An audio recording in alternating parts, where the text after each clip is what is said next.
K방산의 시작점을 아십니까? 돈이 아닙니다. 기술도 아니었습니다.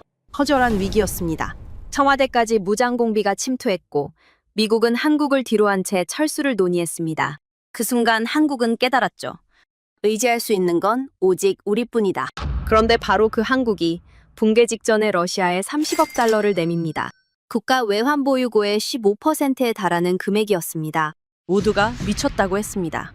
하지만 이건 단순한 도박이 아니었습니다. 자주국방이라는 생명줄을 움켜쥐기 위한 목숨을 건 마지막 배팅이었죠. 그로부터 30년이 흐른 지금 러시아는 땅을 치며 후회하고 있습니다. 세계를 경악시킨 K방산의 역전 드라마 지금부터 시작합니다. 딱 1초만요. 좋아요와 구독 꾹 부탁드립니다. 러시아는 왜 한국을 함부로 건드리지 못할까요? 서방 국가들에게는 거침없이 으르렁댑니다. 핵 위협을 꺼내들고 제재에는 보복으로 맞서며 전쟁도 불사하죠. 그런데 유독 한국 앞에서는 말을 아낍니다. 비호호국 명단에 올려놓고도 끝장을 보겠다는 소리는 꺼내지 못합니다. 우연이 아닙니다. 30년 전 러시아는 치명적인 실수를 저질렀습니다. 빚을 갚겠다며 어느 상자를 열었던 겁니다. 러시아는 빚을 청산하려다 미래를 팔아넘긴 셈이 됐습니다. 세계에서 가장 빠르게 전차를 수출하는 나라가 어딘지 아십니까? 독일도 아닙니다. 미국도 아니죠. 한국입니다. 저는 마커스 톰슨입니다. 블룸버그에서 25년간 국제안보를 취재해 왔습니다. 냉전이 종식된 뒤 러시아 군수산업이 무너지는 과정을 현장에서 목격했습니다. 그래서 더 소름이 돋습니다. 그 모든 것이 한국 손에 넘어갔으니까요. 이 역설의 시작점으로 가보겠습니다. 1991년 12월 소련이 무너졌습니다.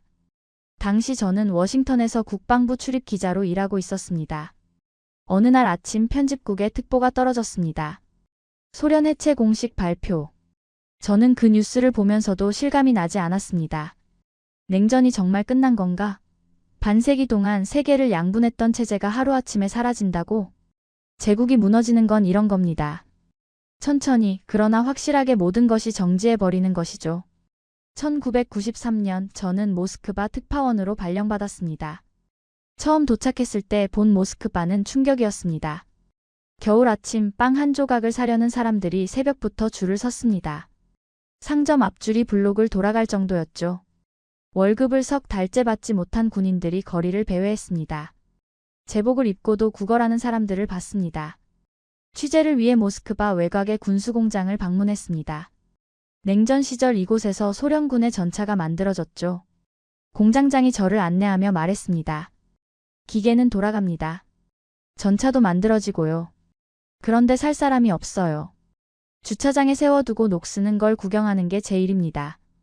그가 담배를 꺼내 물며 덧붙였습니다. 월급은 2달째 밀렸습니다. 언제까지 버틸 수 있을지 모르겠군요. 저는 아무 말도 할 수 없었습니다. 그의 미래가 러시아 전체의 미래처럼 보였으니까요. 배경부터 설명드려야겠습니다. 1990년 소련이 무너지기 1년 전입니다. 그해 한국은 소련에 30억 달러를 빌려줬습니다. 당시 한국 외환 보유고의 10%가 넘는 거액이었죠. 북방정책이라는 이름 아래 소련과 수교하고 경제협력을 끌어내겠다는 전략적 결단이었습니다. 1990년 9월 한소 수교가 성사됐고 14억 7천만 달러가 현금과 소비재로 소련에 건너갔습니다. 한국은 이 돈을 당연히 돌려받을 수 있으리라 믿었습니다. 그런데 1년 뒤 소련이 무너져 버렸습니다. 러시아가 채무를 승계하긴 했지만 금고는 텅텅 비어 있었습니다. 1995년까지 러시아가 한국에 갚은 돈은 고작 3천만 달러 남짓이었죠. 30억 달러의 1%도 안 되는 금액입니다. 그때 러시아 정부 안에서 묘한 아이디어가 나왔습니다. 현금 대신 현물로 갚자. 그것도 무기로요. 1995년부터 협상이 시작됐고 1996년 가을에 첫 번째 선적이 이루어졌습니다. T-86 전차, BMP-3 보병 전투차, 이글라 대공 미사일, 메티스-M 대전차 미사일. 당시 러시아 지상군의 핵심 장비들이 한반도로 건너간 겁니다. 불곰 사업. 러시아에서는 그렇게 부릅니다. 당시 모스크바에서 묘한 소문이 돌았습니다. 한국에 무기를 넘긴다는 이야기였죠. 처음에는 대수롭지 않게 생각했습니다. 한국이요? 동아시아 끝에 있는 분단 국가, 미국 무기나 사다 쓰는 나라 아닙니까? 러시아 장비를 가져가서 뭘 하겠습니까? 그냥 시험 좀 해보다가 창고에 처박아 두겠지. 저만 그렇게 생각한 게 아니었습니다. 당시 러시아 관계자들 대부분이 비슷한 시각이었죠. 그 생각이 얼마나 틀렸는지 저는 훨씬 나중에야 깨닫게 됩니다. 세월이 흘렀습니다. 저는 모스크바 특파원 생활을 마치고 워싱턴으로 돌아왔습니다. 이후 국제안보 분야 선임 기자로 경력을 쌓아갔죠. 나토 확대, 중동 분쟁, 아시아 군비 경쟁을 취재하면서 세계 각국의 방산 전문가들을 만났습니다. 그리고 2020년대에 접어들면서 저는 충격적인 현실과 마주하게 됩니다. 한국이 전차를 수출하기 시작한 겁니다. 그것도 엄청난 규모로요. 2022년 폴란드가 한국산 K2 전차를 1000대 가까이 사들였습니다. K9 자주포도 수백 문 계약했죠. 노르웨이, 호주, 루마니아까지 줄을 섰습니다. 한국 방산 역사상 최대 규모의 수출 행진이었습니다. 저는 그 소식을 듣고 K2의 재원을 찾아봤습니다. 자동장 전장치, 복합장갑, 수중도하 능력. 분명히 서방식 전차인데 어딘가 익숙한 요소들이 눈에 들어오더군요. 러시아 전차의 DNA가 보였습니다. 그제야 깨달았습니다. 1995년에 넘어간 그 장비들이 어떤 결과를 가져왔는지를요. 2023년 저는 민헨 안보회의 부대 행사에서 흥미로운 사람을 만났습니다. 러시아 국방부에서 일했던 퇴역 관료였죠. 소련 붕괴 직후 군수산업 구조조정에 관여했던 인물입니다. 리셉션장 구석에서 그와 마주쳤습니다. 서로 얼굴은 알았지만 깊이 이야기해본 적은 없었죠. 그날따라 그가 먼저 말을 걸어왔습니다. 톰슨 씨, 한국 뉴스 보셨습니까? 폴란드 계약 말씀이십니까? 그렇습니다. K2 전차 1000대요. 1000대. 그가 고개를 저었습니다. 독일 레오파르트도 그렇게 못 팔아요. 그런데 한국이 해냈습니다. 저도 놀랐습니다. 놀라기만 하셨습니까? 그가 목소리를 낮췄습니다. 저는 무섭더군요. 우리는 리셉션장을 나와 조용한 바의 자리를 잡았습니다.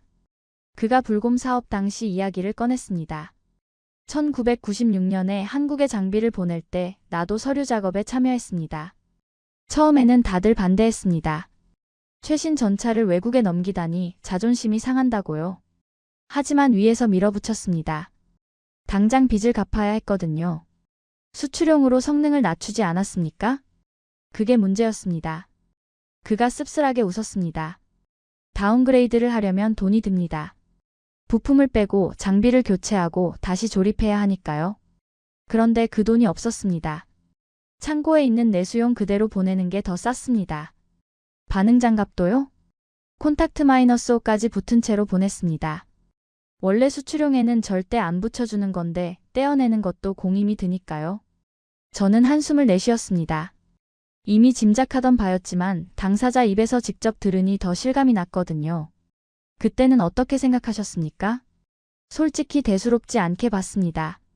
한국이 저걸 가져가서 뭘 하겠어? 미국 체계로 돌아가는 군대가 러시아 전차를 굴릴 리가 없잖아. 창고에 처박아두고 끝이겠지. 다들 그렇게 생각했습니다. 지금은요? 그가 한참 동안 말이 없었습니다. 맥주를 한 모금 마시고 나서야 입을 열었습니다. 지금은 후회합니다. 한국이 전차를 얼마나 팔아치우는지 보셨지 않습니까?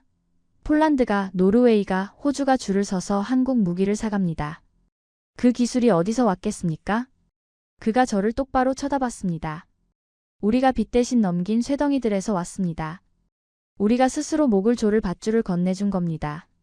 1996년에는 그걸 몰랐습니다. 지금은 압니다. 저는 그날 밤 호텔로 돌아와 오래 생각에 잠겼습니다. 불곰 사업은 단순한 무기 거래가 아니었습니다. 기술의 이전이었고 철학의 전수였고 어쩌면 제국의 유산을 물려준 것이었죠. 러시아는 빚을 갚으려고 상자를 열었습니다. 하지만 실제로 연 건 자신의 미래였습니다. 한국은 고철을 받으려고 손을 내밀었습니다. 하지만 실제로 받은 건 30년 뒤의 승리였죠. 1996년 부산항에서 그 컨테이너가 열리는 순간 역사의 방향이 바뀌기 시작했습니다. 물론 그때는 아무도 몰랐습니다. 러시아도 한국도 저도요. 저는 그 뒤로 이 사건의 여파를 계속 추적해 왔습니다. 러시아 관계자들, 한국 관계자들, 서방 전문가들을 만나며 퍼즐 조각을 맞춰왔죠. 그렇게 해서 알게 된 이야기를 지금부터 들려드리겠습니다. 그 괴물 같은 무기들이 한국 땅에서 어떻게 시험됐는지, 한국군이 무슨 고통을 겪으며 그 장비들을 길들였는지, 그리고 그 고통이 어떻게 한국만의 무기로 다시 태어났는지 말이죠. 2023년 뮌헨에서 러시아 관료를 만난 뒤 저는 불곰 사업에 대해 본격적으로 파고들기 시작했습니다. 한국 방산의 폭발적인 성장을 목격하면서 그 시작점을 제대로 이해해야겠다는 생각이 들었죠. 수소문 끝에 2024년 초 서울에서 열린 방산 컨퍼런스에 참석할 기회를 얻었습니다. 거기서 저는 결정적인 사람을 만나게 됩니다. 그의 이름은 밝히지 않겠습니다. 본인이 원치 않았거든요. 1990년대 후반 국방과학연구소에서 일했던 연구원입니다. 불곰 사업으로 들어온 장비들을 직접 시험하고 분석했던 사람이었죠. 컨퍼런스 만찬장에서 제가 먼저 말을 걸었습니다. 혹시 1990년대에 러시아 장비 분석 작업에 참여하셨습니까? 그가 저를 위아래로 훑어봤습니다. 어디서 들으셨습니까? 업계에서 소문이 좀 있더군요. 저는 마커스 톰슨입니다. 블룸버그에서 국제 안보를 취재하고 있습니다. 그가 잠시 생각하더니 고개를 끄덕였습니다. 자리 옮기시죠. 여기는 좀 시끄럽습니다. 우리는 만찬장을 나와 호텔 로비의 조용한 구석에 자리를 잡았습니다. 1996년에 러시아에서 장비가 들어왔을 때 현장 분위기가 어땠는지 알고 싶습니다. 그가 희미하게 웃었습니다. 궁금하실 만합니다. 미국 기자시니까요. 1996년 11월이었습니다. 부산항에 러시아 화물선이 들어왔죠. 저는 서울에서 대기하고 있다가 연락을 받고 내려갔습니다. 첫인상이 어땠습니까? 솔직히요? 기대가 없었습니다. 러시아가 빚 대신 무기를 준다고 했을 때 다들 수출용 열화 버전이겠거니 생각했거든요. 멍키 모델이라고 하죠. 핵심 기술 빼고 껍데기만 보내는 거요. 하지만 달랐다고요? 완전히요. 그의 눈빛이 달라졌습니다. 첫 번째 컨테이너가 열렸을 때 저는 T-80U 바로 앞에 서 있었습니다. 차체를 보는 순간 뭔가 이상하다는 걸 느꼈죠. 반응 장갑이 붙어 있었습니다. 콘탁트 -5요. 수출용에는 절대 안 붙여준다고 알려진 장비였거든요. 확인해 보셨습니까? 당연하죠. 기술진이 달라붙어서 사양을 체크했습니다. 엔진, 장갑, 사격 통제 장치 전부요. 결론은 내수용 원형 그대로였습니다. 다운그레이드 흔적이 하나도 없었어요. 저는 고개를 끄덕였습니다. 뮌헨에서 만난 러시아 관료의 말과 일치했거든요. 현장 반응이 어땠습니까? 처음에는 다들 멍했습니다. 이게 진짜야? 러시아가 실수한 거 아니야? 그런 말들이 오갔죠. 하지만 컨테이너가 하나씩 더 열릴수록 분위기가 바뀌었습니다. 흥분으로요. 이건 대박이다.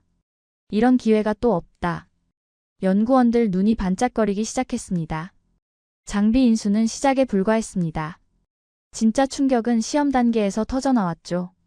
1997년 초였습니다. 경기도 모처 시험장에서 첫 기동 테스트를 했죠. 저도 현장에 있었습니다. 어땠습니까? 시동이 걸리는 순간 소리부터 달랐습니다. 우리가 알던 전차 소리가 아니었어요. 디젤 엔진의 둔탁한 진동이 아니라 고주파의 날카로운 굉음이었죠. 마치 제트기가 이륙하는 것 같았습니다. 그가 몸을 앞으로 기울였습니다. 46톤짜리 강철 덩어리가 스포츠카처럼 튀어나갔습니다. 정지 상태에서 시속 32km까지 올리는데 6초도 안 걸렸어요. 급선회할 때는 궤도가 흙을 파헤치면서 먼지 구름이 일었죠. 춤을 추는 것 같았습니다. 드라이버 반응은요? 테스트가 끝나고 해치를 열고 나왔는데 얼굴이 창백하더군요. 손이 떨리고 있었습니다. K1이랑은 철학 자체가 다르다고 했습니다. 야수 같다고 했습니다. 길들여지지 않은 야수. 저는 그 말을 듣고 고개를 끄덕였습니다. 정확한 표현이었거든요. 도화 테스트도 하셨습니까? 그게 더 충격이었습니다. 수중 도화 테스트를 했는데 수심 5m짜리 수조를 준비했거든요. K1 전차로는 엄두도 못 낼 깊이였죠. 결과가 어땠습니까? 전차가 물속으로 완전히 들어갔습니다. 수면 위로는 흡기통만 삐죽 나와 있었죠. 46톤짜리가 강바닥을 걸어가고 있었습니다. 그가 잠시 말을 멈췄습니다. 몇 분 뒤에 반대편으로 올라왔는데 현장에 있던 장성 하나가 이러더군요. 전술 계산을 다시 해야겠다고요. 저걸 갖고 있으면 강이 방어선이 아니라 그냥 길이다라고.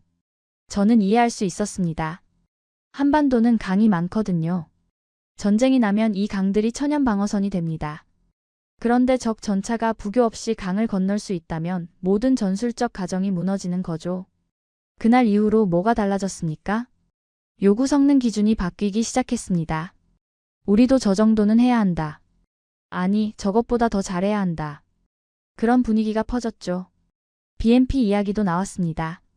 T-80U도 충격이었지만 BMP-3는 차원이 달랐습니다. 장갑차인데 화력이 경전 차급이었거든요. 100m 주포에 30m 기관포를 동시에 장착했습니다. 우리가 갖고 있던 K200은 기관총 하나 다는 수준이었는데 비교 자체가 불가능했죠. 그것만이 아니었겠죠? 네. 수상 주행 테스트를 했는데 20톤이 넘는 장갑차가 물 위에 떴습니다. 워터제트로 시속 10km 이동이 가능하더군요. 보트처럼 물살을 가르면서요. 그가 덧붙였습니다. K200 후속 사업 담당자가 머리를 싸맸습니다. 기존 계획을 전부 엎어야 한다고요. 그게 나중에 K21 개발로 이어집니다. 저는 한 가지 더 궁금한 게 있었습니다. 당시 미국 반응은 어땠습니까? 그가 의미심장하게 웃었습니다. 그게 재밌는 부분입니다. 미국에서 연락이 왔거든요. T-80U를 좀 보여줄 수 있냐고요. 미국이요? 펜타곤도 T-80 이후 최신 사양은 구하기 어려웠습니다. 러시아가 수출을 철저히 통제했거든요. 그런데 한국이 빚값으로 받은 물건 중에 오리지널이 있다. 군침이 돌 수밖에요. 그래서 보여줬습니까? 최종적으로는 정보를 공유했습니다. 동맹이니까요. 하지만 그 과정에서 묘한 변화가 있었습니다. 무슨 변화요? 전에는 미국이 정보를 주고 우리가 받는 구조였거든요. 그런데 이번에는 반대였습니다. 우리가 쥐고 있는 정보를 미국이 필요로 하는 상황이었죠. 그가 저를 똑바로 쳐다봤습니다. 그때 처음 느꼈습니다. 아, 우리도 뭔가를 가질 수 있구나. 받기만 하는 게 아니라 줄 수도 있구나. 그 깨달음이 중요했습니다. 저는 그의 이야기를 들으면서 복잡한 감정을 느꼈습니다. 한국은 그 장비들을 그냥 가져다 쓴 게 아니었습니다. 처음부터 배우려는 자세로 접근했죠. 성능에 감탄하는데 그치지 않고 왜 이렇게 만들었는지를 파고들었습니다. 당시에 어디까지 예상하셨습니까? 이 장비들을 분석해서 결국 어디까지 갈 수 있을 거라고 생각하셨습니까? 그가 잠시 생각에 잠겼습니다. 솔직히 그때는 몰랐습니다. 그냥 눈앞의 보물에 빠져 있었죠. 지금 돌아보면 기적 같습니다. 그때 우리가 뭘 손에 넣은 건지 30년이 지나서야 제대로 보이거든요. 그가 나직이 웃었습니다. 러시아는 빚을 갚으려고 상자를 열었지만 우리는 거기서 미래를 꺼낸 겁니다. 저는 호텔로 돌아오는 길에 생각에 잠겼습니다. 러시아는 무기를 넘겼다고 생각했습니다. 하지만 한국은 철학을 받아간 겁니다. 그리고 그 철학을 자기 것으로 소화하기 시작했지요. 물론 그 과정이 순탄하지만은 않았습니다. 화려한 성능 뒤에는 처절한 고통이 숨어 있었거든요. 서울 컨퍼런스에서 만난 연구원은 화려한 이야기를 들려줬습니다. 전차가 춤추듯 달리고 장갑차가 물 위를 떠다니고 미국이 정보를 요청해왔다는 이야기요. 하지만 저는 알고 있었습니다. 모든 성공담 뒤에는 고통이 숨어 있다는 걸요. 25년간 방산을 취재하면서 배운 게 있다면 신무기 도입은 언제나 예상치 못한 문제를 동반한다는 겁니다. 서방 체계에 익숙한 한국군이 하루아침에 러시아 장비를 길들였을 리가 없습니다. 그래서 저는 다른 사람을 찾았습니다. 현장에서 실제로 그 장비들과 씨름했던 사람을요. 수소문 끝에 연락이 닿은 사람은 예비역 원사였습니다. 1990년대 후반 기갑부대에서 정비 부사관으로 복무했던 분이죠. 불곰 사업 장비들을 직접 만지고 고치던 사람이었습니다. 우리는 서울 외곽의 한 식당에서 만났습니다. 그가 소주를 따르며 입을 열었습니다. 연구원들이 뭐라고 하던가요? 대단한 성능이었다고 하더군요. 전차가 춤을 추는 것 같았다고. 그가 피식 웃었습니다. 그 양반들은 시험장에서만 봤으니까 그렇죠. 우리는 그 춤추는 전차를 매일 굴려야 했습니다. 지옥이 따로 없었어요. 그는 BMP-3 이야기부터 꺼냈습니다. 1997년 여름이었습니다. 장마가 막 끝나고 불볕더위가 시작됐죠. BMP-3 탑승 훈련이 잡혀 있었습니다. 처음에는 다들 신기해했죠. 러시아제 최신 장갑차라면서요. 근데 타보니까 딴 세상이더라고요. 뭐가 문제였습니까? 더위요. 상상을 초월했습니다. 그가 고개를 저었습니다. BMP-3은 엔진이 차체 뒤쪽에 있거든요. 그런데 병력 탑승 공간이 바로 그 엔진 위에 있습니다. 쉽게 말해서 병사들이 난로 위에 앉아 있는 거예요. 러시아에서는 문제가 안 됐겠죠? 추우니까. 시베리아에서는 오히려 난방 효과가 있었겠죠. 근데 한국 여름은 다르잖아요. 그가 담배를 꺼내 물었습니다. 첫 훈련 출발하고 10분도 안 돼서 병사 하나가 쓰러졌습니다. 열사병이요. 차 안 온도가 50도 가까이 올라갔거든요.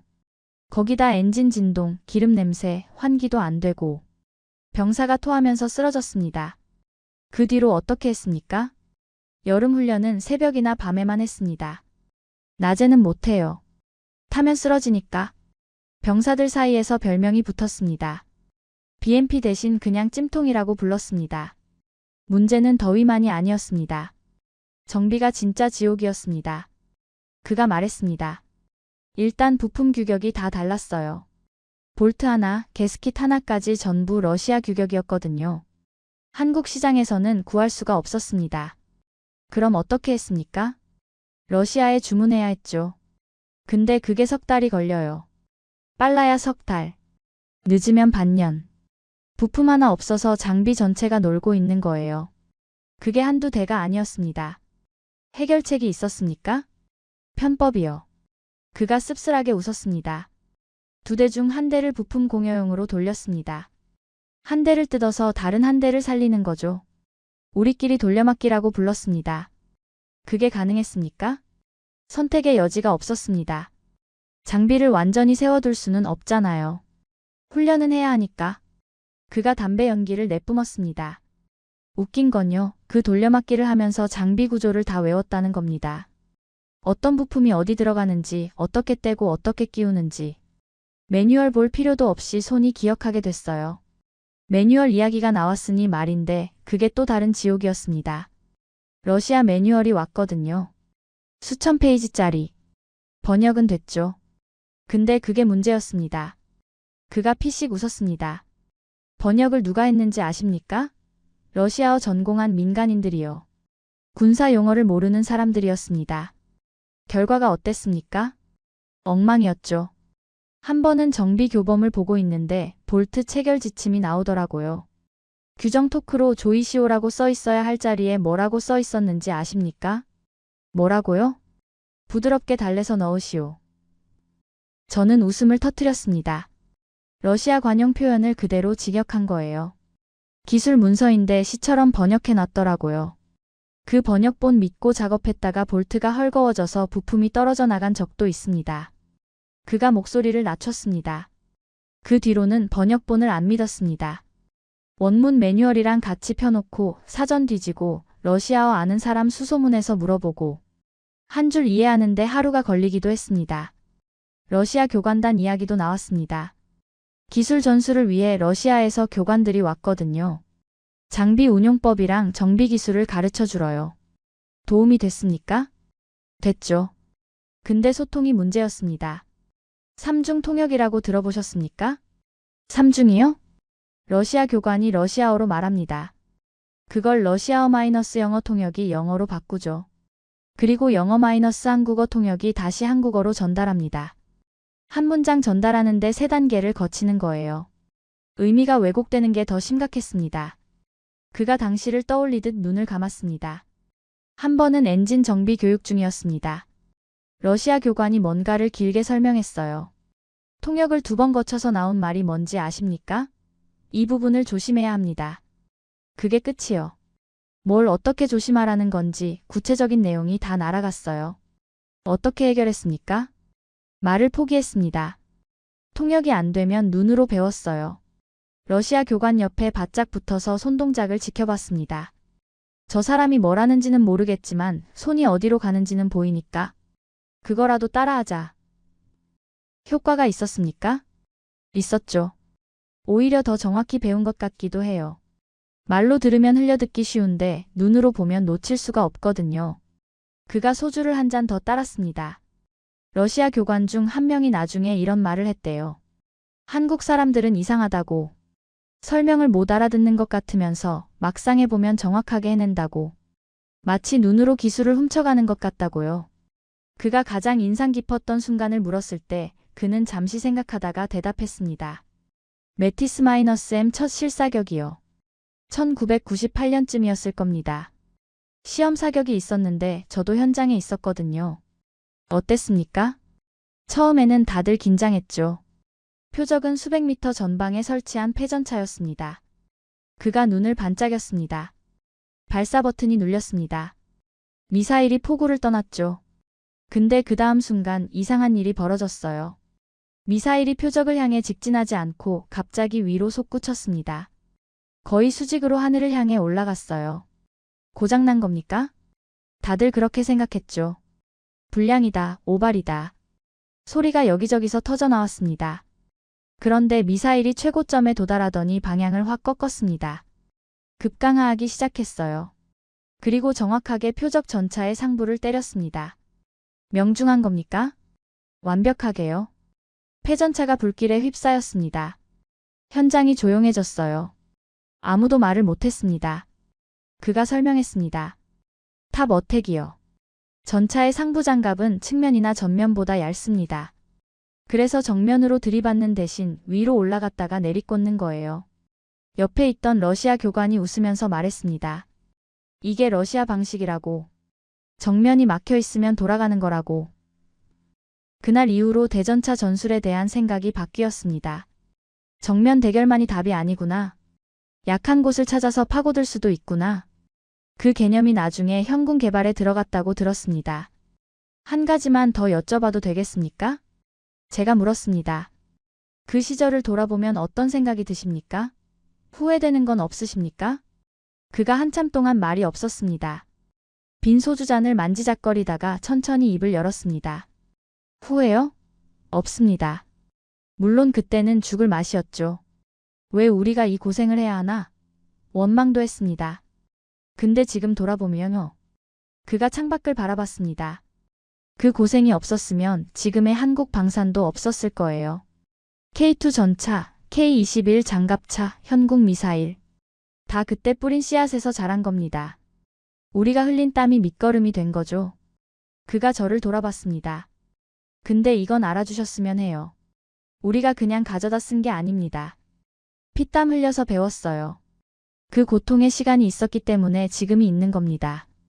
저는 고개를 숙였습니다. 알겠습니다. 존경스럽습니다. 식당을 나서면서 저는 생각에 잠겼습니다. 불곰 사업의 진짜 가치가 보이기 시작했거든요. 러시아가 넘긴 건 무기였습니다. 하지만 한국이 얻은 건 무기가 아니었습니다. 고통이었습니다. 찜통 속에서 쓰러지는 병사들, 오역된 매뉴얼 앞에서 절규하는 정비관들, 삼중 통역의 답답함 속에서 눈으로 기술을 훔치던 연구원들. 그 모든 고통이 한국을 단련시켰습니다. 고통을 기술로 바꾸는 나라. 불편함을 혁신의 동력으로 만드는 나라. 그게 제가 발견한 한국이었습니다. 서울에서 돌아온 뒤 저는 한국 방산에 대한 자료를 본격적으로 파고들었습니다. 정비부사관에게서 들은 이야기가 머릿속을 떠나지 않았거든요. 그 고통이 어떤 결과로 이어졌을까요?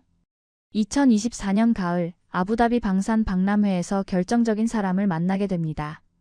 한국의 방산업체에서 일하는 엔지니어였습니다. K2 전차 개발에 참여했던 사람이었죠. 박람회장 한국관에서 우연히 대화를 나누게 됐습니다. 블룸버그에서 방산 분야를 취재합니다.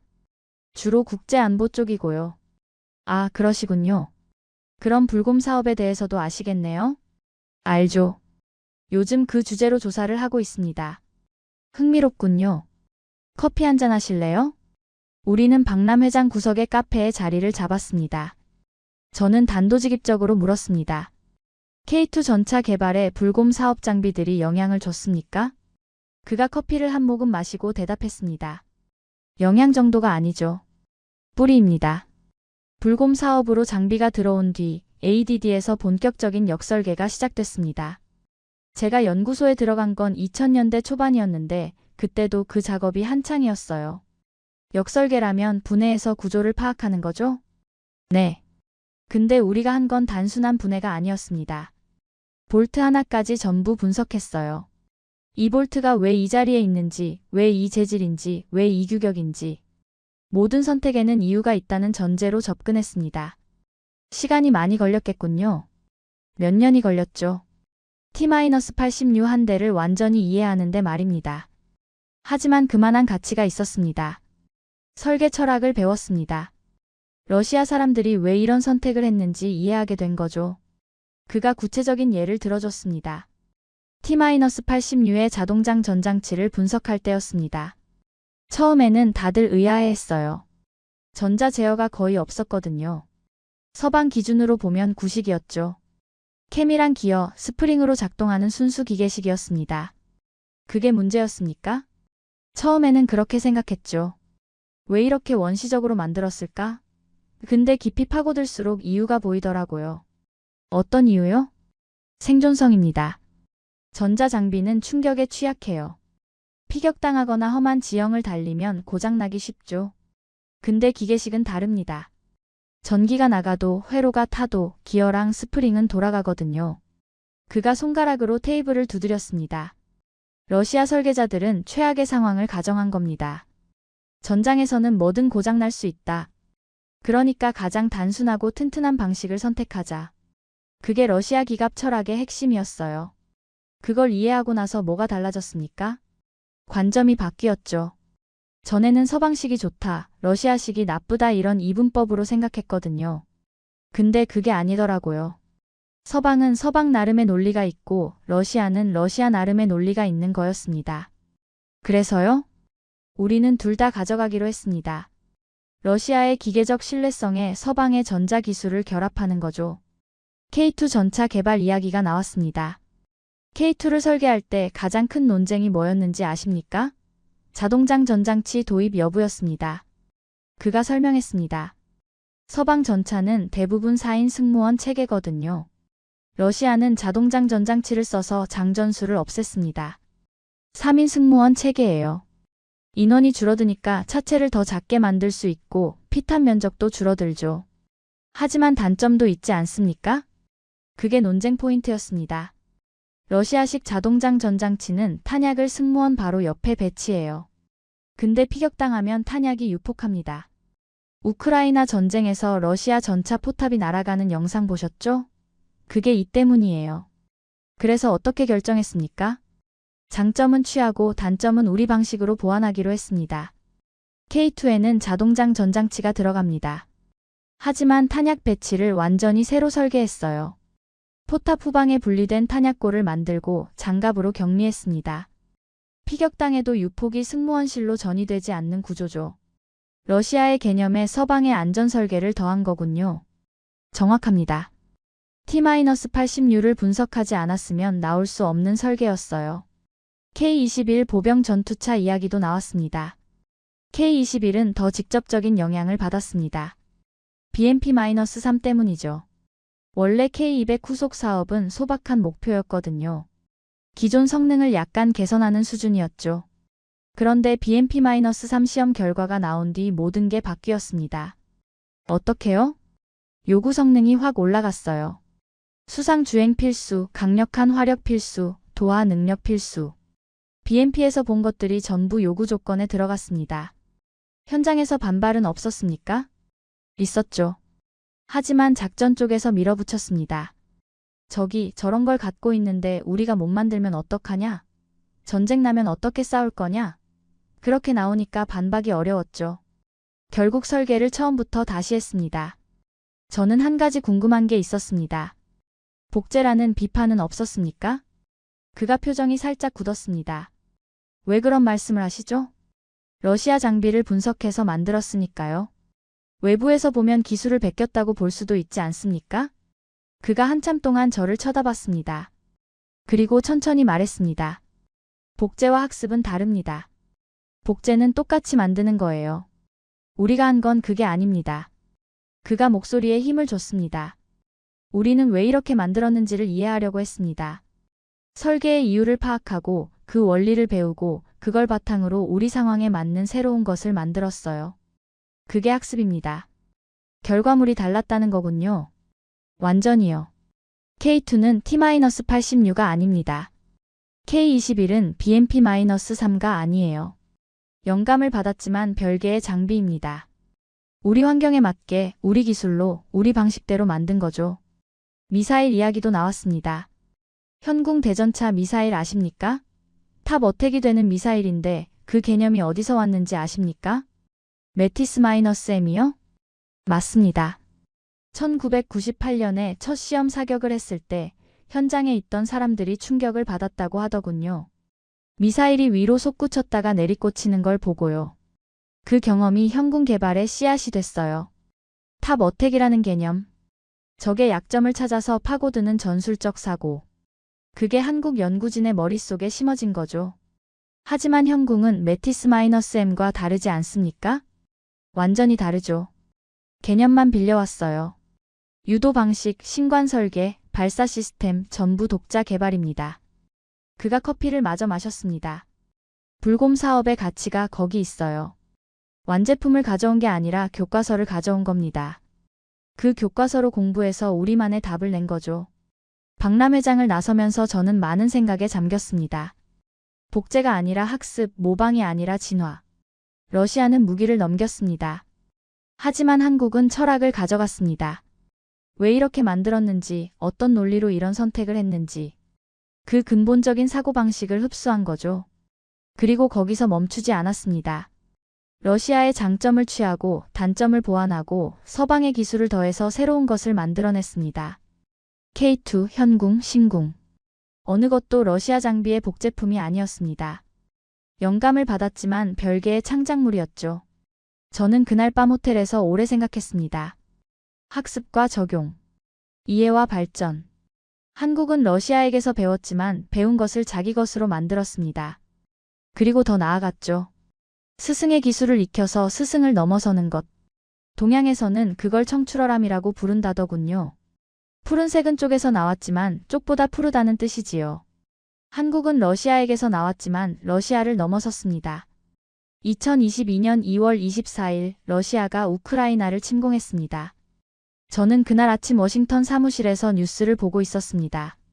러시아군 전차 부대가 국경을 넘는 영상이 화면에 나오더군요. 수백 대의 기갑 차량이 줄지어 이동하는 장면이었습니다. 동료 분석가가 제 옆으로 다가왔습니다. 톰슨, 이거 봤어? 어떻게 될 것 같아? 솔직히 며칠이면 끝날 거야. 키이우까지 밀어붙이면 우크라이나가 막을 수 없어. 그게 제 예상이었습니다. 대부분의 서방 전문가들도 비슷하게 봤죠. 하지만 현실은 완전히 달랐습니다. 전쟁이 장기화되면서 충격적인 장면들이 쏟아져 나왔습니다. 러시아 전차가 불타고 있었습니다. 진흙탕에 빠져서 꼼짝 못하는 전차, 드론 공격에 포탑이 날아가는 전차, 대전차 미사일에 관통당하는 전차. 한때 세계를 두렵게 만들었던 러시아 기갑의 위용은 온데간데 없었습니다. 저는 그 영상들을 보면서 복잡한 감정에 빠졌습니다. T-72, T-80, T-90. 제가 모스크바 특파원 시절 연구했던 바로 그 전차들이 고철 덩어리로 변해가고 있었거든요. 문제가 뭐였을까요? 여러 요인이 있었습니다. 전술적 실패, 보급선 붕괴, 지휘체계 혼란. 하지만 더 근본적인 문제가 있었습니다. 러시아 전차의 설계 철학 자체가 현대전에서 약점으로 드러난 거죠. 자동장 전장치 때문에 탄약이 승무원 바로 옆에 배치되어 있었습니다. 측면이나 상부가 관통당하면 탄약이 한꺼번에 유폭했죠. 포탑이 수십 미터 공중으로 날아가는 장면이 계속 나왔습니다. 반응장갑도 현대 대전차 미사일 앞에서는 무력했습니다. 1990년대에는 최신 기술이었지만 30년이 지난 지금은 이야기가 달랐죠. 우크라이나 전쟁은 러시아 무기의 신화를 무너뜨렸습니다. 그런데 흥미로운 일이 벌어지기 시작했습니다. 전쟁이 시작된 지 몇 달 뒤 폴란드가 대규모 무기 도입 계획을 발표했습니다. 저는 그 소식을 듣고 당연히 독일이나 미국 장비를 살 거라고 생각했죠. 그런데 아니었습니다. 한국이었습니다. K2 전차 1000대, K9 자주포 648문, FA50 경공격기 48대. 계약 규모가 수십조 원에 달했습니다. 저는 처음에 뉴스를 잘못 본 줄 알았습니다. 한국이라고? 한국에서 전차를 1000대나 산다고? 동료에게 확인했더니 사실이었습니다. 믿기 어렵지? 나도 놀랐어. 독일 레오파르트도 아니고 미국 에이브럼스도 아니고 한국산이야. 왜 한국이지? 폴란드가 한국 무기를 써본 적이 있어? K9 자주포를 이미 운용 중이래. 2014년에 도입했다고. 현장 평가가 좋았나 봐. 저는 한참 동안 생각에 잠겼습니다. 뭔가 큰 변화가 일어나고 있다는 걸 직감했거든요. 2023년 초 저는 바르샤바에서 열린 동유럽 안보 포럼에 참석했습니다. 폴란드 국방 관계자들을 만날 기회가 있었죠. 리셉션장에서 폴란드 국방부 소속 대령과 대화를 나누게 됐습니다. 한국을 선택한 이유가 뭡니까? 제가 물었습니다. 간단합니다. 시간이요. 그가 대답했습니다. 우크라이나 상황 보셨지 않습니까? 러시아가 바로 옆에 있어요. 내일이라도 국경을 넘을 수 있습니다. 우리에게는 당장 전차가 필요했어요. 5년 뒤가 아니라 지금요. 독일 레오파르트는요? 독일에 문의했죠. 생산 라인이 포화 상태랍니다. 의미 있는 수량을 받으려면 최소 5년은 기다려야 한다더군요. 미국은요? 미국도 비슷해요. 자국 물량 채우기도 바쁘고 정치적 절차도 복잡하고 2년 안에 대량으로 받기는 어렵습니다. 그가 어깨를 으쓱했습니다. 그런데 한국은 달랐어요. 계약하면 1년 안에 첫 물량이 들어온다고 하더군요. 생산 라인을 바로 풀가동할 수 있다고요. 그게 가능합니까? 실제로 가능했습니다. 2022년에 계약했는데 2023년에 이미 전차가 들어오기 시작했어요. 그가 흥미로운 이야기를 덧붙였습니다. K2를 처음 봤을 때 묘한 느낌이 들었습니다. 어떤 느낌이요? 익숙했어요. 분명히 서방식 전차인데 어딘가 우리가 아는 감각이 있더라고요. 저는 무슨 말인지 알 것 같았습니다. 동유럽 감각 말입니까? 네. 폴란드군은 수십 년간 소련제, 러시아제 장비를 운용해왔거든요. T-72의 특성을 우리만큼 잘 아는 나라도 드물어요. 그래서 K2를 봤을 때 느낌이 왔습니다. 이건 서방 전차인데 우리한테 익숙한 뭔가가 들어있다. 불곰 사업 때문이겠죠? 나중에 알았어요. 한국이 1990년대에 러시아 장비를 들여와서 분석했다는 거요. K2에 그 영향이 들어있는 거더군요. 그가 웃었습니다. 아이러니하죠. 러시아를 막기 위해 전차를 사는데 그 전차에 러시아 기술의 흔적이 들어있다니. 역사의 장난이죠. 장난치고는 꽤 효과적이에요. 우리 조종수들이 K2에 빨리 적응하더라고요. 완전히 낯선 장비가 아니니까. 어딘가 손에 익는 느낌이 있대요. 가격 이야기도 나왔습니다. K2가 레오파르트보다 싸지 않습니까? 2030% 정도 저렴합니다. 하지만 그게 결정적인 요인은 아니었어요. 그럼 뭐가요? 패키지요. 그가 설명했습니다. 한국은 전차만 파는 게 아닙니다. 훈련, 정비, 부품 공급, 기술 이전까지 통합 패키지로 제공해요. 우리가 따로 알아볼 필요가 없어요. 한국이 다 해주거든요. 그게 큰 차이입니까? 엄청난 차이죠. 무기를 사는 건 시작일 뿐이에요. 그걸 운용하고 유지하는 게 진짜 문제거든요. 부품이 안 오면 장비가 서고 정비 인력이 없으면 고장나고 훈련이 안 되면 제대로 못 써요. 그가 목소리를 낮췄습니다. 한국 사람들은 그걸 알더라고요. 무기만 팔면 끝이 아니라는 걸요. 그래서 처음부터 전체 패키지를 제안했어요. 우리 입장에서는 그게 훨씬 편했습니다. 저는 그의 이야기를 들으면서 한 가지를 깨달았습니다. 한국이 파는 건 단순히 철 덩어리가 아니었습니다. 전쟁을 지속하는 능력을 파는 거였죠. 우크라이나 전쟁이 그 가치를 증명했습니다. 전쟁은 성능이 아니라 지속력이 이긴다는 걸 세계가 목격했거든요. 폴란드만이 아니었습니다. 노르웨이, 호주, 루마니아까지 줄을 섰습니다. 저는 점점 더 큰 그림이 보이기 시작했습니다. 한국 방산의 성공은 우연이 아니었습니다. 몇 가지 요소가 맞아떨어진 결과였죠. 첫째, 기술력. 불곰 사업으로 씨앗을 얻고 수십 년간 갈고 닦아서 세계 수준에 도달했습니다. 둘째, 생산 능력. 북한과 대치하면서 항상 전시체제를 유지해온 덕분에 다른 나라들이 평화의 배당금을 누리며 군수산업을 축소할 때도 한국은 생산 라인을 유지했습니다. 셋째, 대응력. 고객이 원하는 걸 듣고 맞춰주는 유연함이 있었습니다. 넷째, 타이밍. 우크라이나 전쟁으로 전 세계가 급하게 무장을 강화해야 하는 상황에서 한국만이 그 수요를 즉시 충족시킬 수 있었습니다. 모든 조건이 한국에게 유리하게 맞아떨어진 거죠. 독일은 완벽한 무기를 만들지만 느립니다. 생산 라인이 제한적이고 관료주의가 심하죠. 미국은 강력한 무기를 만들지만 비싸고 정치적 제약이 많습니다. 한국은 충분히 좋은 무기를 빠르게 대량으로 만들 수 있습니다. 그리고 운용까지 책임지죠. 전쟁이 코앞에 닥친 나라에게 뭐가 더 필요하겠습니까? 30년 전 한국은 러시아에 빚을 주고 무기를 받았습니다. 그때는 약한 나라였죠. 30년 뒤 상황이 완전히 뒤집혔습니다. 이제는 강대국들이 한국을 찾습니다. 불곰 사업으로 시작된 여정이 여기까지 왔습니다. 2024년 말 저는 모스크바에서 열린 비공개 세미나에 초청받았습니다. 러시아 퇴역 군인들과 방산 관계자들이 모이는 자리였죠. 분위기가 무거웠습니다. 세미나가 끝난 뒤 뒤풀이 자리에서 한 퇴역 장성과 대화를 나눴습니다. 그는 소련 시절부터 기갑부대에서 복무한 사람이었습니다. 우크라이나 상황 어떻게 보십니까? 제가 조심스럽게 물었습니다. 그가 한숨을 내쉬었습니다. 참담하죠. TV에서 우리 전차가 불타는 걸 매일 봅니다. 내가 타던 전차들이에요. 내가 훈련시킨 부대들이 저 안에 있을 수도 있고. 원인이 뭐라고 보십니까? 한두 가지가 아니죠. 전술, 보급, 지휘, 장비 상태. 다 문제예요. 그가 말끝을 흐렸습니다. 하지만 근본적으로는 우리가 30년간 투자를 안 했습니다. 소련 붕괴 이후로 연구 개발이 거의 멈췄어요. 돈이 없었으니까요. 그가 보드카를 마셨습니다.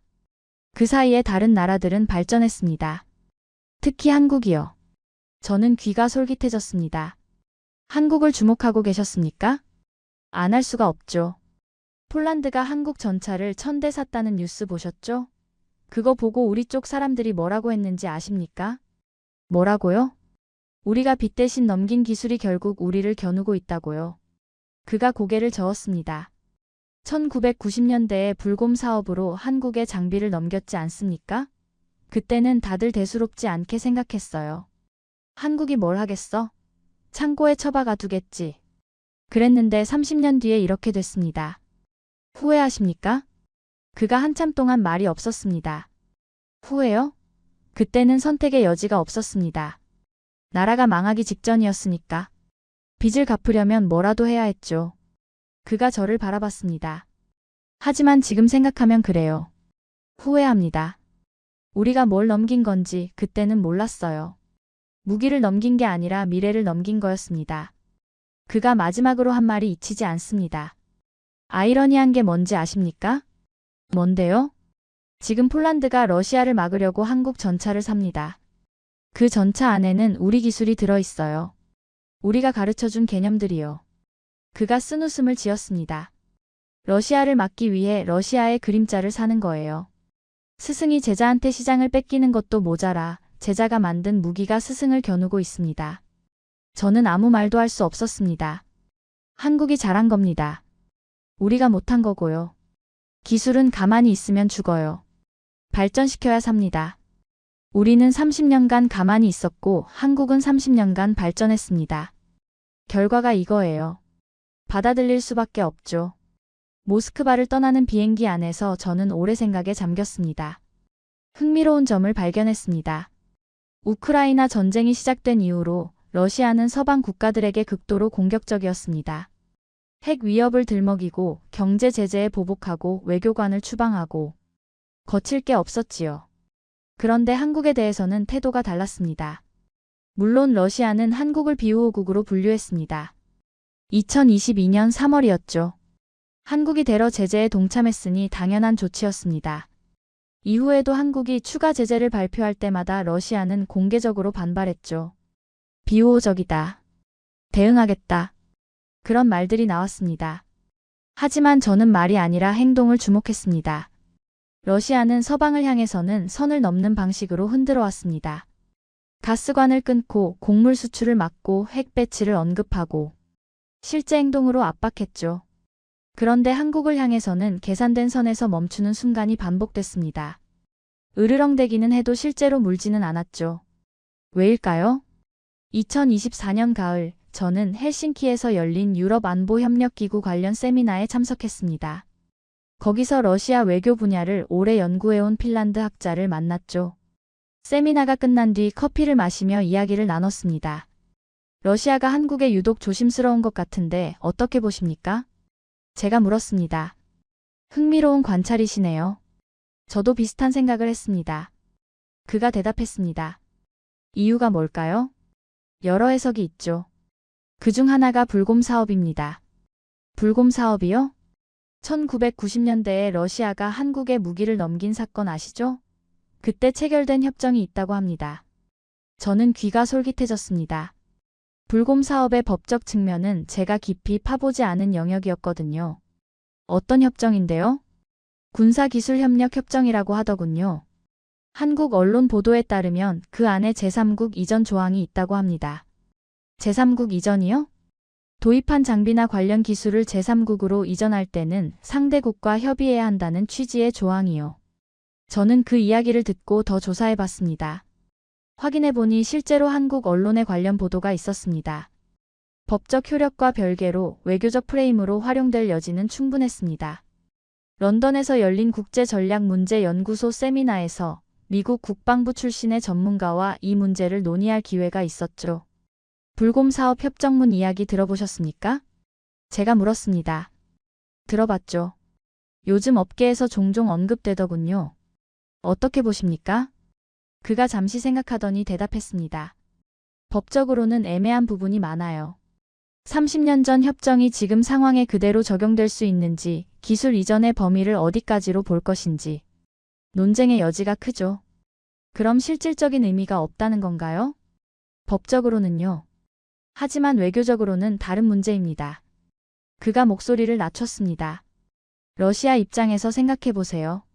한국이 우크라이나에 직접 무기를 지원하면 전쟁 양상이 달라질 수 있어요. 포탄 생산 능력만 봐도 어마어마하잖아요.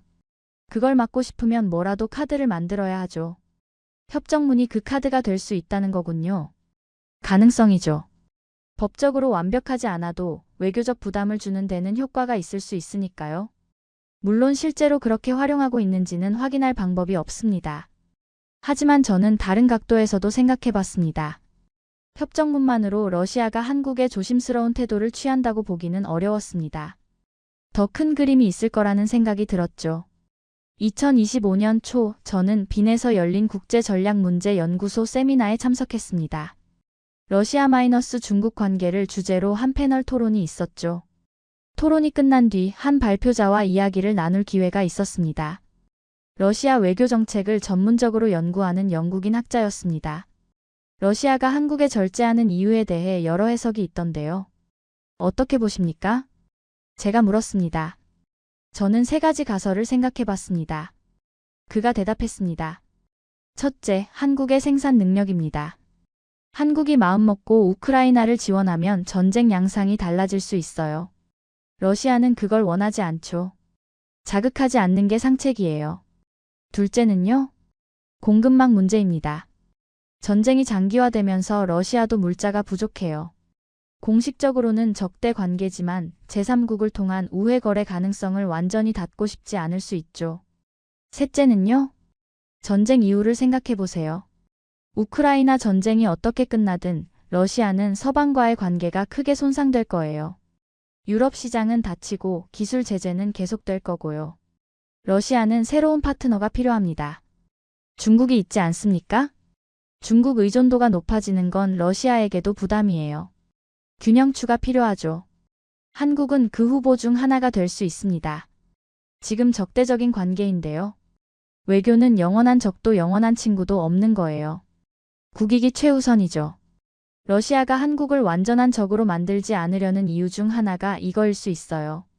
미래의 가능성을 열어두는 거죠. 물론 이건 모두 분석과 해석의 영역입니다.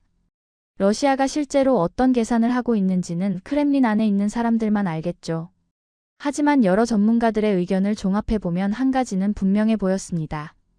러시아가 한국을 함부로 자극하기엔 변수가 너무 많아졌다는 것. 생산 능력, 기술력, 국제적 위상. 한국은 더 이상 무시할 수 있는 상대가 아니었습니다. 30년 전 한국은 러시아에 빚을 주고 무기를 받았습니다. 그때는 약한 나라였죠. 강대국의 처분을 받아들여야 하는 위치였습니다. 30년 뒤 상황이 완전히 뒤집혔습니다. 이제는 강대국들이 한국을 의식합니다. 역사의 수레바퀴는 참 묘하게 돌아갑니다. 2025년 여름 저는 흥미로운 현상을 목격했습니다. 세계 각국의 방산 컨퍼런스에 참석할 때마다 한국 이야기가 나왔거든요. 유럽에서도, 중동에서도, 아시아에서도. 주제가 뭐든 간에 어느 순간 한국이 언급됐습니다. 그런데 더 흥미로운 건 따로 있었습니다. 한국은 말을 아끼고 있었습니다. 우크라이나 전쟁에 대해서도, 러시아와의 관계에 대해서도, 중국 문제에 대해서도 공식적인 입장 외에는 별다른 언급이 없었죠. 그런데도 모든 강대국들이 한국을 계산해 놓고 있었습니다. 움직이지 않는데 판을 흔드는 나라. 침묵하는데 모두가 신경 쓰는 나라. 저는 그 역설이 궁금해졌습니다. 2025년 가을 워싱턴에서 열린 국제전략연구소 세미나에 참석했습니다. 인도- 태평양 안보를 주제로 한 패널 토론이었죠. 토론이 끝난 뒤 국무부 출신의 전직 관료와 이야기를 나눌 기회가 있었습니다. 그는 동아시아 정책을 오래 담당했던 사람이었죠. 요즘 워싱턴에서 한국을 어떻게 보고 있습니까? 제가 물었습니다. 복잡하게 보고 있죠. 그가 대답했습니다. 복잡하다니요? 한국이 중요해졌거든요. 예전과는 차원이 달라요. 10년 전만 해도 한국은 동맹국 중 하나였어요. 중요하긴 하지만 일본이나 유럽에 비하면 우선순위가 낮았죠. 북한 문제가 불거질 때나 주목받는 정도였어요. 지금은 다릅니까? 완전히요. 한국이 방산 강국이 되면서 계산이 달라졌어요. 그가 목소리를 낮췄습니다. 솔직히 말하면 미국 입장에서 한국의 방산 성장은 양날의 검이에요. 어떤 의미에서요? 한편으로는 좋죠. 동맹국이 강해지는 거니까요. 러시아나 중국을 견제하는 데 도움이 돼요. 폴란드 같은 나라들이 한국 무기를 사면 미국이 직접 공급하지 않아도 나토 전력이 강화되는 거잖아요. 다른 한편으로는요. 경쟁자가 생긴 거예요. 미국 방산업체들 입장에서는 시장을 뺏기는 거거든요. 폴란드가 한국 전차를 1000대 사면 그만큼 미국 전차 판매가 줄어드는 거잖아요. 워싱턴에서는 두 가지 시각이 공존해요. 동맹 강화 측면에서 환영하는 목소리와 산업 경쟁 측면에서 우려하는 목소리가요. 저는 그에게 한 가지 더 물어봤습니다. 한국의 침묵에 대해서는 어떻게 보십니까? 우크라이나 문제에서 한국은 직접적인 무기 지원을 자제하고 있잖아요. 미국 입장에서는 답답하지 않습니까? 답답한 면이 있죠. 한국이 나서면 상황이 달라질 수 있으니까요. 포탄 생산 능력만 봐도 엄청나잖아요. 그런데도 압박하지 않습니까? 쉽지 않아요. 한국에는 한국 나름의 사정이 있거든요. 북한 문제, 중국과의 관계, 러시아와의 역사적 연결고리까지. 미국이 일방적으로 밀어붙이기 어려운 요소들이 많아요. 결국 한국의 선택을 기다리는 거군요. 어느 정도는요. 물론 뒤에서 협의는 계속하고 있겠죠. 하지만 공개적으로 압박하기는 조심스러워요. 한국을 밀어붙였다가 역효과가 나면 곤란하니까요. 그가 커피잔을 내려놓았습니다. 아이러니한 상황이에요. 한국이 가만히 있는데 미국이 한국 눈치를 보는 거죠. 10년 전에는 상상도 못했을 일이에요. 미국만 그런 게 아니었습니다. 2025년 겨울 저는 베이징에서 열린 아시아 안보 포럼에 참석했습니다. 중국 측 학자들과 교류할 기회가 있었죠. 공식 세션 끝난 뒤 만찬장에서 중국 국제관계학원의 교수와 대화를 나눴습니다. 그는 한반도 문제를 전문적으로 연구하는 사람이었습니다. 중국에서 한국 방산의 성장을 어떻게 보고 있습니까? 제가 조심스럽게 물었습니다. 주목하고 있죠. 그가 대답했습니다. 여러 측면이 있어요. 첫째, 한국 무기가 어디로 가는지가 중요해요. 폴란드나 노르웨이는 상관없어요. 유럽 문제니까요. 하지만 아시아 마이너스 태평양 지역에서 한국 무기가 확산되면 이야기가 달라지죠. 그가 차를 마시며 말했습니다. 둘째, 한국의 기술 수준이에요. 솔직히 인정해야 할 게 있어요. 한국 방산 기술이 빠르게 성장했어요. 일부 분야에서는 중국과 경쟁할 수준이 됐죠. 중국이 한국을 경쟁자로 보고 있다는 건가요? 경쟁자라기보다는 변수라고 해야 할까요? 한국은 미국 동맹이에요. 하지만 동시에 중국과도 경제적으로 깊이 연결되어 있죠. 한국이 어느 쪽으로 기우느냐에 따라 지역 구도가 달라질 수 있어요. 그래서 주목하는 거예요. 유럽에서도 비슷한 이야기를 들었습니다. 뮌헨 안보회의에 참석했을 때였습니다. 독일 국방부 출신의 전문가와 대화를 나눴죠. 유럽에서 한국을 어떻게 보고 있습니까? 제가 물었습니다. 구원자이자 경쟁자예요. 그가 웃으며 대답했습니다. 구원자라니요? 우크라이나 전쟁이 터지고 나서 유럽이 급하게 재무장을 시작했잖아요. 그런데 유럽 방산업체들은 생산 능력이 부족했어요. 평화의 시대에 생산 라인을 줄여놨거든요. 그때 한국이 나타난 거예요. 빠른 납기, 합리적인 가격, 검증된 품질. 폴란드가 한국을 선택한 이유가 다 있어요. 그런데 경쟁자라고도 하셨잖아요? 그렇죠. 한국이 유럽 시장에서 점유율을 높이면 독일이나 프랑스 업체들은 그만큼 잃는 거예요. 레오파르트 대신 K2가 팔리면 라인메탈이 손해를 보는 거잖아요. 유럽 방산업계에서는 한국에 대한 감정이 복잡해요. 고맙기도 하고 경계하기도 하고. 양면적인 거죠. 여러 나라의 전문가들과 대화를 나누면서 저는 패턴을 발견했습니다. 미국은 한국이 더 적극적으로 나서주길 바라면서도 밀어붙이기는 조심스러워했습니다. 중국은 한국의 성장을 경계하면서도 한국이 어느 정도 중립을 유지하는 게 나았습니다. 러시아는 한국을 비우호국으로 분류했지만 실제로는 자극하지 않으려 했습니다. 유럽은 한국의 도움이 필요하면서도 경쟁자로 부상하는 것을 경계했습니다. 모든 강대국들이 한국을 계산해 놓고 있었습니다. 그리고 모두가 한국의 다음 행보를 주시하고 있었죠. 그런데 정작 한국은 움직이지 않았습니다. 공식적인 입장만 밝히고 구체적인 행동은 유보했습니다. 이쪽에도 저쪽에도 완전히 서지 않았죠. 처음에는 그게 소극적인 태도라고 생각했습니다. 결정을 미루는 거라고요. 하지만 대화를 거듭할수록 다른 해석이 떠올랐습니다. 어쩌면 침묵 자체가 전략일 수 있다는 거였습니다. 저는 서울을 다시 방문했습니다. 한국 외교안보 분야의 전직 관료를 만날 기회가 있었죠. 한국이 침묵하는 이유가 뭡니까? 제가 단도직입적으로 물었습니다. 그가 빙그레 웃었습니다. 침묵이라고 보십니까? 그렇게 보이거든요. 모든 강대국들이 한국을 주목하는데 한국은 말을 아끼고 있잖아요. 그게 답일 수도 있어요. 그가 말했습니다. 무슨 뜻이죠? 생각해보세요. 한국이 어느 한쪽에 확실히 서면 어떻게 될까요? 미국 편에 완전히 서면 중국과 러시아가 적대적으로 나올 거예요. 중국 쪽으로 기울면 미국과의 동맹이 흔들리겠죠. 어느 쪽이든 손해가 커요. 그래서 중간에 서 있는 겁니까? 중간이라기보다는 선택을 유보하고 있는 거죠.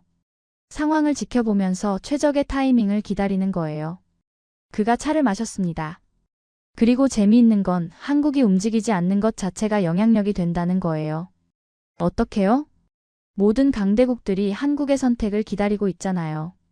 한국이 어디로 갈지 모르니까 다들 한국을 자극하지 않으려고 조심해요. 미국도, 중국도, 러시아도요. 그가 웃었습니다. 움직이지 않는 게 힘이 되는 거예요. 모든 가능성을 열어두면서 모든 쪽에 영향을 미치는 거죠. 저는 그 말을 듣고 많은 생각이 들었습니다. 한국의 침묵은 소극적인 게 아니었습니다. 계산된 거였죠. 작은 나라가 강대국들 사이에서 살아남는 방법. 어느 한쪽에 올인하지 않으면서 모든 쪽에 필요한 존재로 남는 것. 한국은 그 게임을 하고 있었습니다. 방산 강국이 됨으로써 카드를 손에 쥐었고 그 카드를 쉽게 내려놓지 않음으로써 가치를 유지하고 있었죠. 30년 전 한국은 빚쟁이 나라에서 강대국들이 눈치 보는 나라로 바뀌었습니다. 역사의 수레바퀴는 정말 묘하게 돌아갑니다. 저는 파리에서 열린 유로사토리 방산 박람회에 참석했습니다. 세계 최대 규모의 지상 방산 전시회였죠. 저는 분석가로서 거의 매년 참석해 왔습니다. 그런데 그해 박람회에서 이상한 장면을 목격했습니다. 한국관 앞에 긴 줄이 늘어서 있었거든요.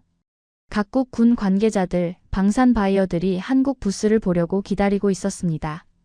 K2 전차, K9 자주포, 현궁 미사일이 전시되어 있었죠. 그건 예상할 수 있는 일이었습니다. 한국 방산이 뜨고 있으니까요. 하지만 정말 놀라운 건 따로 있었습니다. 줄을 서 있던 젊은 폴란드 장교가 스마트폰으로 한국 드라마를 보고 있었거든요. 자막 없이요. 저는 호기심이 생겨서 그에게 말을 걸었습니다. 한국어를 하십니까? 그가 고개를 들었습니다. 조금요. 드라마 보면서 배웠습니다. 한국 드라마를 즐겨보시나 봐요? 네. 입대 전부터 봤어요. 오징어 게임으로 시작해서 지금은 거의 다 봅니다. 그가 웃었습니다. K2 전차 보러 왔는데 한국 문화는 이미 잘 알고 있어요. 이상하죠? 저는 이상하다고 생각하지 않았습니다. 오히려 뭔가 깨닫기 시작했죠. 전차를 사기 전에 이미 한국을 좋아하게 됐다는 건가요? 그렇죠. BTS도 좋아하고 한국 영화도 좋아해요. 한국이라는 나라에 대한 이미지가 좋아요. 그래서 한국 무기에 대한 신뢰도 자연스럽게 생기는 것 같아요. 그가 전시장을 바라보며 말했습니다. 독일 무기는 좋지만 차갑게 느껴져요. 미국 무기는 강하지만 부담스럽고요. 한국 무기는 뭐랄까 친근하면서도 믿음직해요. 그 대화 이후로 저는 박람회장을 돌아다니며 비슷한 패턴을 관찰했습니다. 한국관을 찾는 사람들 중 상당수가 한국 문화에 대해 어느 정도 알고 있었습니다. K-팝을 들어본 적 있거나 한국 드라마를 본 적 있거나 한국 음식을 먹어본 적 있거나 무기를 사러 온 사람들이 이미 한국에 대한 호감을 갖고 있었던 거죠. 저녁에 열린 리셉션에서 프랑스 방산 컨설턴트와 이야기를 나눴습니다. 한국이 인기 있던데요. 제가 말했습니다. 올해 특히 그렇죠. 그런데 재밌는 현상이 있어요. 바이어들이 한국에 대해 이미 알고 온다는 거예요. 그가 샴페인을 홀짝이며 말했습니다. 예전에는 한국 방산업체가 자기소개부터 해야 했어요. 한국이 어떤 나라인지, 어떤 기술력을 갖고 있는지, 왜 믿을 수 있는지 처음부터 설명해야 했죠. 지금은 다릅니까? 완전히요. 바이어들이 이미 한국을 알아요. K-팝, 한국 영화, 삼성, 현대. 한국이라는 브랜드가 형성되어 있죠. 방산 업체들은 그 위에서 시작해요. 신뢰의 기반이 이미 깔려 있는 거예요. 그가 고개를 끄덕였습니다. 문화가 방산을 돕고 있어요. 이런 경우는 처음 봐요. 저는 그 현상에 대해 더 알고 싶어졌습니다. 한국이 가진 건 방산 기술만이 아니었습니다. 하드파워와 소프트파워가 결합되어 있었죠. 하드파워 전차, 자주포, 미사일, 전투기. 세계 수준의 무기를 빠르게 대량 생산할 수 있는 능력. 소프트파워 K-팝, 드라마, 영화, 음식. 전 세계 사람들의 마음을 사로잡는 문화적 매력. 이 두 가지가 따로 노는 게 아니었습니다. 서로를 강화하고 있었죠. 문화가 한국의 이미지를 만들고 그 이미지가 방산 수출의 신뢰 기반이 되고 방산 수출의 성공이 다시 한국의 국가 브랜드를 높이고 선순환이었습니다. 런던에서 열린 국제전략문제연구소 세미나에서 영국인 안보 전문가와 이 주제로 이야기를 나눴습니다. 한국의 하드파워 마이너스 소프트파워 결합에 대해 어떻게 보십니까?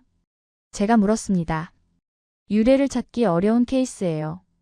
그가 대답했습니다. 어떤 의미에서요? 보통 방산 강국과 문화 강국은 일치하지 않거든요. 미국은 둘 다 강하지만 미국 문화는 호불호가 갈려요. 할리우드를 좋아하는 사람도 있지만 미국식 가치관을 경계하는 사람도 많죠. 한국은 다르다는 건가요? 한국 문화는 비위협적이에요. K-팝이나 드라마가 정치적 메시지를 강요하지 않거든요. 그냥 즐기면 돼요. 그래서 전 세계적으로 거부감 없이 받아들여지죠. 그가 고개를 끄덕였습니다. 그 문화적 호감이 무기 수출에까지 영향을 미치는 거예요. 한국 무기를 사면 문화적으로 거부감이 없어요. 미국 무기를 사면 정치적 함의가 따라오고 중국 무기를 사면 이미지 문제가 있지만 한국 무기는 그런 부담이 없죠. 무기인데 부담이 없다는 게 가능한가요?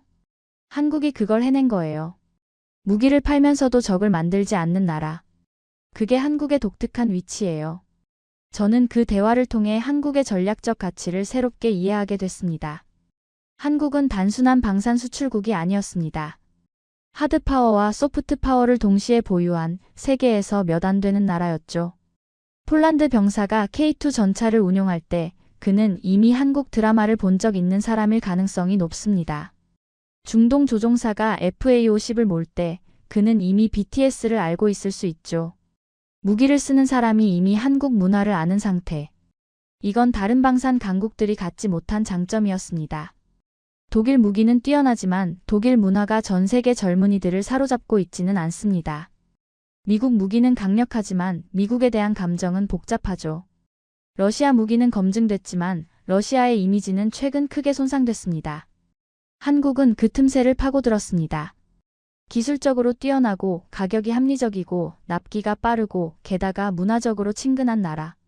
완벽한 조합이었습니다. 2027년 초 저는 불곰 사업에 대한 책을 쓰기로 결심했습니다. 30년간 추적해온 이야기를 정리하고 싶었거든요. 1996년 부산항에서 시작된 여정이 어디까지 왔는지 기록하고 싶었습니다. 책을 쓰면서 저는 전체 그림을 조망해봤습니다. 1996년 러시아는 빚을 갚으려고 무기를 넘겼습니다. 러시아는 대수롭지 않게 생각했습니다. 한국이 이걸 가지고 뭘 하겠어? 하지만 한국은 달랐습니다. 장비를 받자마자 분해하고 분석하기 시작했죠. 볼트 하나까지 연구했습니다. 왜 이렇게 만들었는지 어떤 철학이 담겨 있는지 파고들었습니다. 고통스러운 과정이었습니다. 찜통 같은 장갑차에서 병사들이 쓰러지고 오역된 매뉴얼 때문에 정비가 엉망이 되고 부품이 없어서 장비를 돌려막기 해야 했죠. 하지만 그 고통이 기술이 됐습니다. 러시아 설계의 장단점을 이해하게 됐고 그 경험을 바탕으로 한국만의 무기를 개발했습니다. K2 전차, K-21 보병 전투차, 현궁 미사일, 신궁 미사일. 어느 것도 러시아 무기의 복제품이 아니었습니다. 영감을 받았지만 완전히 다른 창작물이었죠. 그리고 30년이 지난 지금 한국은 세계 방산 시장의 주요 플레이어가 됐습니다. 폴란드가, 노르웨이가, 호주가, 중동이 한국 무기를 사들이고 있습니다. 러시아를 막기 위해 러시아 기술을 연구한 한국의 무기가 동유럽으로 향하고 있죠. 역사의 아이러니입니다. 저는 책의 마지막 장을 쓰면서 한국이라는 나라에 대해 생각했습니다. 한국은 특별한 나라입니다. 지정학적으로 최악의 위치에 있죠. 북쪽에는 핵을 가진 적대국, 주변에는 강대국들. 역사적으로 수없이 침략당하고 짓밟혔습니다. 하지만 한국은 살아남았습니다. 살아남는 것을 넘어서 번영했죠. 전쟁의 폐허에서 시작해 세계 10권 경제 대국이 됐습니다. 기술 강국이 됐고 문화 강국이 됐고 이제는 방산 강국이 됐습니다. 어떻게 가능했을까요? 저는 불곰 사업을 연구하면서 힌트를 얻었습니다. 한국은 주어진 것을 최대한 활용하는 나라입니다. 불리한 상황에서도 기회를 찾아내고 그 기회를 끝까지 쥐어짜는 나라죠. 러시아가 빚 대신 무기를 넘겼을 때 다른 나라였으면 그냥 창고에 넣어뒀을 수도 있습니다. 하지만 한국은 그걸 배움의 기회로 삼았죠. 분해하고 분석하고 이해하고 발전시켰습니다. 고통스러운 과정을 회피하지 않았습니다. 정면으로 부딪혔죠. 찜통 같은 장갑차 안에서 쓰러지면서도 배웠고 오역된 매뉴얼을 붙들고 밤새 연구했습니다. 그 고통이 축적되어 기술이 됐고 기술이 축적되어 경쟁력이 됐습니다. 저는 러시아에서 태어나지는 않았지만 모스크바 특파원 시절 소련의 붕괴를 가까이서 목격했습니다. 한때 세계를 두렵게 만들었던 제국이 무너지는 것을 봤죠. 불곰 사업은 그 붕괴의 상징 중 하나였습니다. 빚을 갚지 못해 무기를 넘겨야 했던 치욕적인 기억이죠. 하지만 이제 저는 다르게 봅니다. 러시아가 잘못한 건 무기를 넘긴 게 아닙니다. 그 이후 30년간 발전하지 못한 게 문제였죠. 한국은 발전했습니다. 러시아는 멈춰 있었고요. 기술은 가만히 있으면 죽습니다. 발전시켜야 삽니다. 한국은 그 원칙을 충실히 따랐고 러시아는 그러지 못했습니다. 결과는 명확합니다. 30년 전 빚쟁이였던 나라가 이제 채권자의 기술을 넘어섰습니다. 스승이 제자에게 추월당한 거죠. 저는 기자로서 이 여정을 관찰할 수 있어서 행운이었다고 생각합니다. 책의 마지막 문장을 쓸 때 저는 오래 고민했습니다. 이 30년의 여정을 어떻게 정리해야 할까? 결국 이렇게 썼습니다. 1996년 러시아는 빚을 갚으려다 미래를 팔았다. 한국은 그 미래를 사서 자기 것으로 만들었다. 분해하고 이해하고 다시 만들었다. 고통을 기술로 바꾸고 배움을 혁신으로 이어갔다. 불곰 사업은 거래가 아니었다. 분기점이었다. 러시아에게는 쇠퇴의 시작점이 됐고 한국에게는 도약의 발판이 됐다. 이제 불곰은 끝났다. 30년 전의 빚은 청산됐다. 하지만 이야기는 끝나지 않았다. 한국은 여전히 달리고 있다. 어디까지 갈지는 아무도 모른다. 한 가지는 확실하다. 이제 한국의 시간이다. 지금까지 우인스의 수진이었습니다. 오늘도 끝까지 함께 해주셔서 정말 감사합니다. 수진이랑 우인스 다음에도 함께해요. 오늘도 행복한 하루 되세요. 사랑합니다. 우인스 우리들의 이야기 작은 꿈도 커지는 이 순간 웃으며 함께 나가요 모두의 마음이 크게 울려요. 당신만의 감동 이야기가 늘 당신 곁에서 따뜻한 순간으로 남길 바랍니다. 다음에도 따뜻한 이야기로 다시 찾아올게요.